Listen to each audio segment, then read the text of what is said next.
Yo, what is up, guys? James Baek here, and today we have another episode of the Battle Spot Doubles. Well, I guess we could say climb. Why not? We're gonna say climb. Um, Today is the day before I leave for Worlds. I leave for Worlds tomorrow. I am recording today when it goes up, so today is Wednesday. If you guys don't know, since I'm away at Worlds, most likely there won't be consistent uploads. I'm gonna try to get a video every other day, so I'm gonna aim to have some Battle Spot doubles today, obviously, which is when you're watching this, Friday, Sunday, and then when I return on Tuesday, I should be back to daily content and maybe some new VGC stuff as well. Who knows? But yeah, that's gonna be my schedule. I will be vlogging Worlds according to the poll on Twitter. You guys want to see a vlog at Worlds, so I am going to do that. Maybe get some of my friends.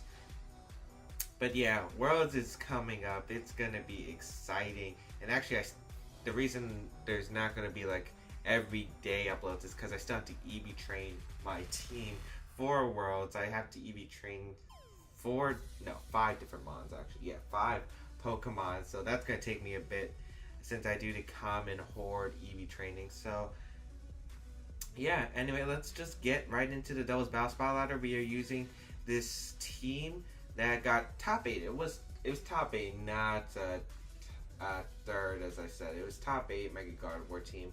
Anyway, let's get started. Or maybe it was third. I actually can't remember right now. I think it was third. Someone should correct me in the comment section below if I'm getting this wrong. But anyway, let's begin. Alright, we found a 1752 rated player from Japan as our first opponent of the day. Bringing a pretty scary team. Actually, this team actually looks familiar. I think this was a popular team in 2015. I don't know, I faced it around spring a lot. I know that. I faced it quite a bit in the Ice International Challenge back then. But my opponent is rocking the team of Gengar, Landorus Varian, Zapdos, Heatran, Azumarill, and Amoonguss. So very interesting team.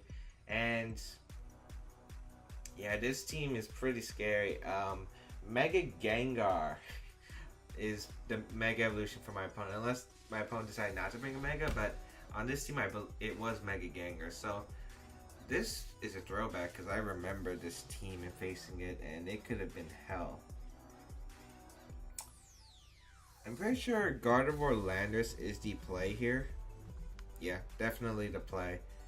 Heatran can do well. I'm not expecting Heatran to do well though, so I think I'm going to leave it out because it doesn't deal with Azumarill combined with a Roost, Zapdos, Landorus Variant, and my opponent's own Heatran. So yeah, I'm gonna leave it out. Thundurus can be good, except I don't really like its matchup too much. I think I'm gonna go Amoonguss for the bulk though, and it handles Azumarill as it can live one Aqua Jet or Play Rough. And Tyranitar, just in case Heatran decides to be a big problem. So we'll see how this goes here. Oh man, this team brings me back. If I remember, it was Will-O-Wisp Mega Gengar, if I am correct. It's been a while.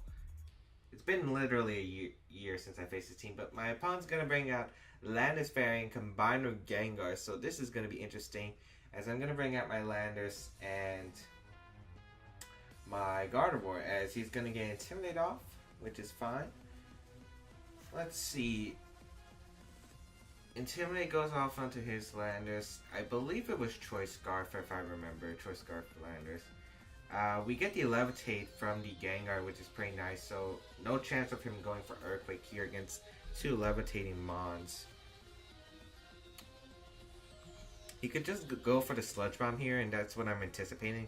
I'm actually anticipating a U-turn from the Landorus into Amoonguss and maybe a Protect. But or maybe he would Explosion here, because the Landorus could be Choice Band and Explode here. But I think I am going to Mega Ball. No, just Protect here. Just normal Protect here. And go for the Rock Tomb into Gengar, just so I can get my speed up. It is going to be Mega Gengar. My throat's a bit sore, but I don't know if he protects first turn. He might just go for the Will-O-Wisp, which is highly possible. But no, he just does go for the Protect here, which is fine. I should have Rock Tomb the Landorus, but I am expecting to switch out, so yeah, he does fire off the U-turn into my own Landorus. And I wonder what is coming out. What is coming out from my opponent? Probably the Amoonguss, as I said. He probably expected Trickery. Well, I already protected Gardevoir, so he might bring out his last Mon. If he didn't bring Amoonguss. I would assume Amoonguss because he doesn't exactly have the best Trickermancers. But yeah, it is Amoonguss coming out. Rock Tomb into the Gengar. So we already revealed Rock Tomb, which is quite unfortunate. But I can go for the Psychic here into the Gengar slot. And he might switch Amoonguss back out into Landorus because there's... Or he might just Rage Powder. I could just U-turn here. Yeah, I'm going to U-turn the Amoonguss because Landorus can do some work here. And he stays in. So if he goes for Rage Powder, I get a switch, which is really nice. And I do believe he's Scarf, as he does Rage Powder with the Amoonguss, as I said. I could have went for Hyper Voice Rock Slide, but I think getting the big damage off, and we avoid the Willow, so we don't even have to take a Sled Bomb. That's actually a huge factor, as the Amoonguss is going to reveal the Rocky Helmet, which is nice, and that's a bit of chip damage. I always take chip damage. Now I found on the Landorus though, because Landorus could be important if it is going to be the Heatran in the back, as I am going to bring out my own Amoonguss now and click Psychic into his Amoonguss. This should do a good amount to the Amoonguss. Oh, I did not expect it to pick up the knockout. But then again, back then, Amoonguss was physically bulky to handle Azumarill. Azumarill can be a threat to his team, but Heatran is going to come out, and that's not what I wanted to see. Oof. That's not what I wanted to see. He can't knock out my Amoonguss unless he has Overheat or maybe he's Life Orb. So I think my best play here is just to go for this. I could go for Trick Room. I could go for Rage Powder. Actually, yeah, Rage Powder Trick Room makes the most sense because if he is Scarf Landorus, I do outspeed his... Like, I'm expecting you to protect Heat Wave, protect Overheat, maybe a Substitute if my opponent has it, or he goes for the Sludge Bomb Heat Wave into my Gardevoir. What I can do here is Rage Powder Trick Room, and if he knocks out my Amoonguss, I can go for a Trick Room, send in my Tyranitar, and Tyranitar dominates in position, and if he stays in and my Amoonguss lives, I can go Spore everything and put everything to sleep. So this is fine by me, as he is going to set up a Substitute with Heatran, so that's fine. I do have to break that Substitute though, as the Trick Room is going to go up, and I'm just going to click Psychic. Yeah, I just clicked Psychic here. No reason not to. Heatran's not that much of a threat with Assault Vest Landorus combined with Tyranitar on the back. So, gonna go for the Psychic into the Gengar and a Spore, I think, into the Gengar slot. Because Leftovers Heatran is also interesting. That means that my Earthquake will knock him out once I break this up, and he is gonna withdraw the Gengar and go out into the Landorus. So, my best play all around was just a Psychic Spore there. And I can also save my Amoonguss for later in the game if I deem it necessary. I don't really deem it necessary because, let's see. Yeah, Amoonguss isn't that necessary in the rest of this game, as Landorus is going to fall asleep. We do get the Psychic off. This is going to do a good amount, especially if it's not Assault Vest. That doesn't look like to be Assault Vest. Heat Wave. Gardevoir voice the attack, which is unfortunate. I don't think it changes the end game plan, though. Besides, I think Gardevoir takes 3 Heat Waves. Or is 3 hit KO'd by Heat Wave, so I don't think it matters too much. That Leftovers is going to be a bit annoying, but I am definitely clicking Hyper Voice here, and I'm keep clicking Spore because I do not want his Gengar to come in for free, as in case he decides to switch, predicting Hyper Voice. As he's going to stay in and let his Landorus go down, that's great because now my Tyranitar is looking very healthy in this matchup. And he's just going to fire off another Heat Wave that's going to pick up the knockout onto my Amoonguss, but my Gardevoir is still hanging in. Yeah, look at how well it took that Heat Wave. It does take the burn though, which puts my Gardevoir on a timer, especially since I plan to send out my Tyranitar, so that's unfortunate. I think I would have taken the other Heat Wave landing, but yeah. So, gonna go into my Tyranitar here. There should be about 2 more turns of Trick Room left if I haven't miscounted. Because after Trick Room, I went for Psychic, then Hyper Voice. So yeah, we have 2 more turns. He has to get a double protect here and hope. I click psychic here and I click I can just click crunch. Yeah, just click crunch and give him a false sense of security for his Heatran. Gengar does protect here as he does need Heatran to attack here to get some damage off. I'm not sure what he goes for. Since he has substitute, most likely Earth Power, Heat Wave is his moveset, and protect. As we do break the substitute, as a good play here would be to substitute again, but no, he's just going to fire off a Heat Wave. And as long as he doesn't burn my Tyranitar, we are in a very nice position here. As a critical hit on Gardevoir, will that actually pick up? Will that actually cause me to knock myself out with sand? Because that would actually be unfortunate, because I have to go into my Landorus and click Earthquake most likely.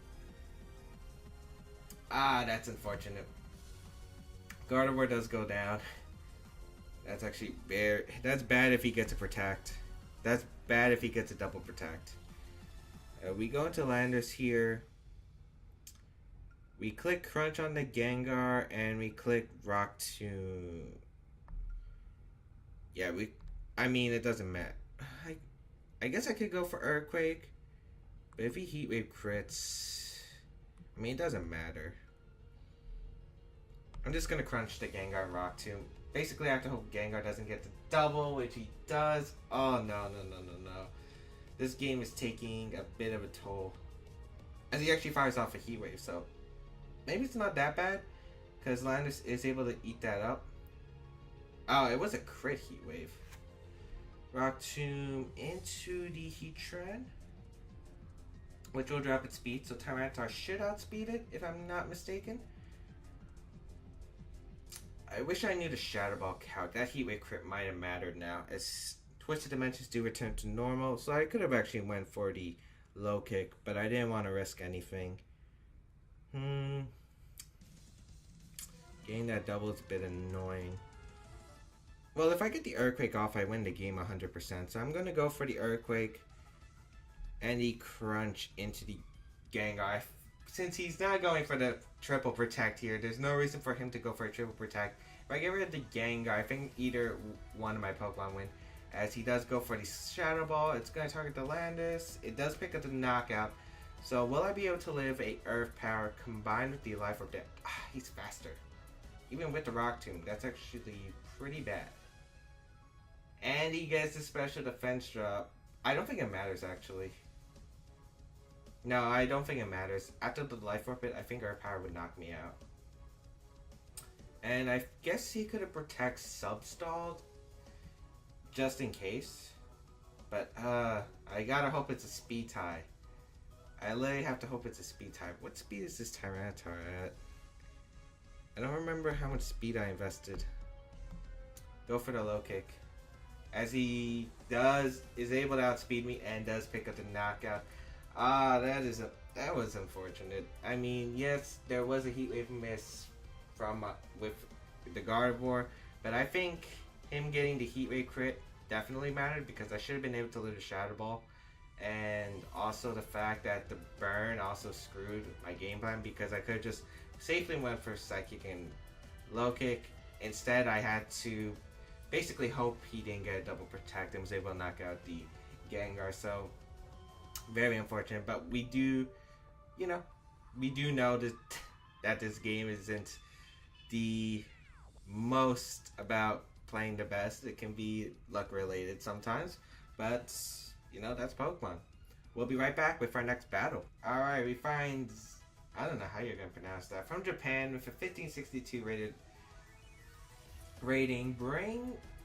Perish Trap. We got Mega Gengar, Amoonguss, Politoed, Gothitelle, Marowak, and Liepard. So, a lot of people don't know. Let me bring up some facts. Perish Trap relies on the move Perish Song, which affects all Pokemon in the field unless they have a ability that prevents sound moves from affecting it. To faint in the field from 3 turns, and the only way you can stop that is by switching out. And Mega Gengar's ability, Shadow Attack, as well as Gothitelle's ability, prevents you from switching out. So that's how you are able to trap your opponent's Pokemon and let them faint. Should be an interesting matchup. Marowak is a Pokemon that gets Perish Song, if you guys don't know. A lot of people actually don't know that, but it does. And it's also great on Perish Trap teams because it does carry Lightning Rod. So I'm bringing Gardevoir, Landorus, Tyranitar, and Thundurus. Heatran's not that useful. Neither is Amoonguss. Yeah, I just bring these four. And the reason I'm bringing Landorus in the lead, even though a Politoed is potentially available to my opponent, is because I happen to move U-Turn. And U-Turns allows me to switch even through Shadow Tag. So it should be pretty decisive with U-Turn because Perish Trap teams don't exactly carry the most offense, as he leads an interesting lead. That's an Amoonguss and that's a Marowak. Huh. We are getting an Intimidate off, which shouldn't matter because these Pokemon should have an offensive move. And we trace Lightning Rod, so shouldn't matter because the only Electric type move his team should be able to carry is like Thunder Wave on Gothitelle if it has it. But I'm just going to go for the Psychic into the Amoonguss and go for the Rock Slide. We can get a flinch potentially here. I'm not sure this Amoonguss is carrying a Eject Button. It definitely can. Which would be problematic, to be honest. He could just protect here, but I don't think that should be a play. He Rage Powders, which is interesting when I have Hyper Voice available. So I am going to get a Rock Slide off, but then again, he might have Eject Button. He might go into his Gothitelle right now, as it does carry the Eject Button. So I could have went for the Hyper Voice instead, but I didn't want him to get like a Protect Spore off, which is definitely possible, but I should have just assumed based on my past knowledge of Eject Button, and Gothitelle is going to come out, which is fine. If I knock out Gothitelle, I'm pretty safe here, so either way, I'm feeling pretty nice about my position. He is going to go for the Perish Song, completely fine, as I'm going to go for a U-Turn and a Hyper Voice right here into the Gothitelle. U-Turn just really disrupts Perish Song's mobility because you can't exactly trap. You can only get one knockout with Perish Song, and then you have to go for another Perish Song, which can be fatal because you might lose a Pokemon there, and keeping Pokemon alive is very huge on Perish Trap teams. He is going to protect Gothitelle. I don't know what he's doing with the Marowak. He's going to protect with the Marowak as well, completely fine. As I do go for the U-Turn here, revealing it, and the Hyper Voice. U-Turn plus Hyper Voice. If it's Citrus Berry, Gothitelle, it should be able to live it. Otherwise, it shouldn't. Go for the Hyper Voice here. Go for the U-Turn here. I have no reason not to weaken the Gothitelle, because if I weaken the Gothitelle, my position just becomes so much stronger if I get rid of Gothitelle, because he hasn't Mega Evolved Gengar yet, and that means I do get rid of his guarantee Shadow Tag user turn 1, as he's actually going to withdraw the Marowak, probably into the Amoonguss. I'll assume Amoonguss. Oh, Gengar's actually going to come out. And he's going to go for a double and fail, which is nice. U-Turn's going to come out and target down the Gothitelle, which is going to do... Oh, man, that's more damage than I thought. Citrus Berry does come out, though, so it should be able to live this Hyper Voice.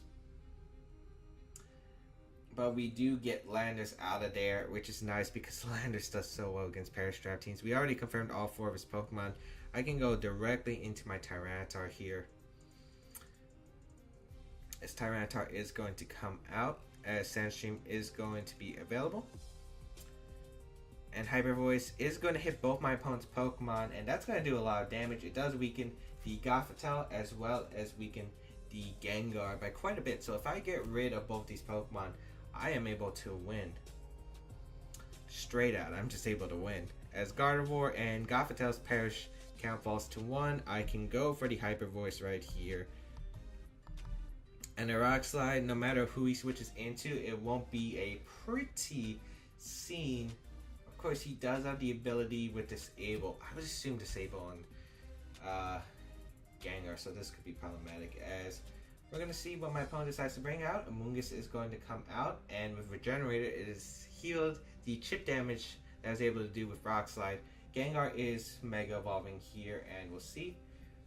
Just going to protect. I could have Psychicked the Amoonguss slot predicting the switch out, but in case Marowak decided to come out, I was fine with this, as Hyper Voice is going to do a lot. And Hyper Voice plus a life of Rock Slide. Ooh, that looks like especially defensive for Mungus. But did we really have to miss that? Did we really have to miss that? Come on. Because that should have... Because, by the way, it took that Hyper Voice. It should have been specially defensive, which means that an Earthquake would have been able to knock him out. So I go down into my landers now. I click Earthquake and I click Crunch, and I hope I don't crit myself. Yeah. But luckily, I don't think this game is over by far. Just click Earthquake, just click Crunch. He doesn't exactly have a safe switch in. Gothitelle is really weakened already. He doesn't have Parasong up. So he's going to disable my Tyranitar. Completely makes sense. As I am going to go for the Earthquake. This isn't Choice Band. It's Assault Vest damage, so it shouldn't knock out my Tyranitar. Yep, Tyranitar able to live. Perfect.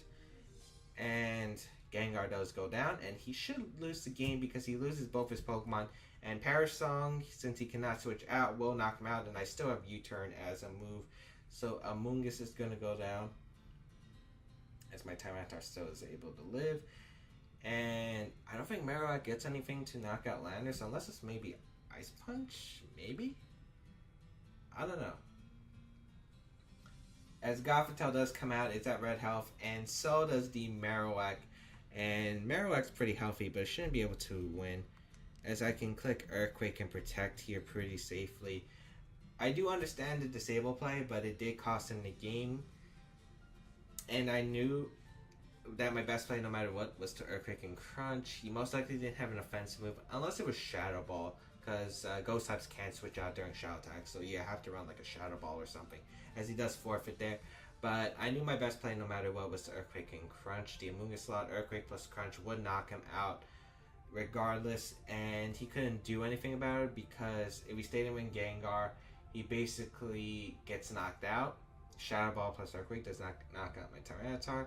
And he didn't have a switch in the bag that could comfortably take an Earthquake, or at least two. And he would lose his Amoonguss no matter what. So either way, I knew. So that Rock Slide miss did kind of hurt, because I had to risk if my Landers was going to get a crit on the Tyranitar and pick up the knockout, which would have been pretty bad. But luckily it didn't, and we are able to pull off a win in this episode. So we are going to go 1-1. If you guys are enjoying the content, please show me by leaving a like. I do want to hear your comments in the section below. How are you liking the series? Do you have any questions? Do you want to see more doubles battle spots? Stuff like that. If you guys have any questions like that, please feel free to shoot them down below, and I will try to answer them. But of course, I will be at the World Championships this weekend, so might be a late response, but yeah. Anyway, hope to see you guys in another video, and see you guys next time.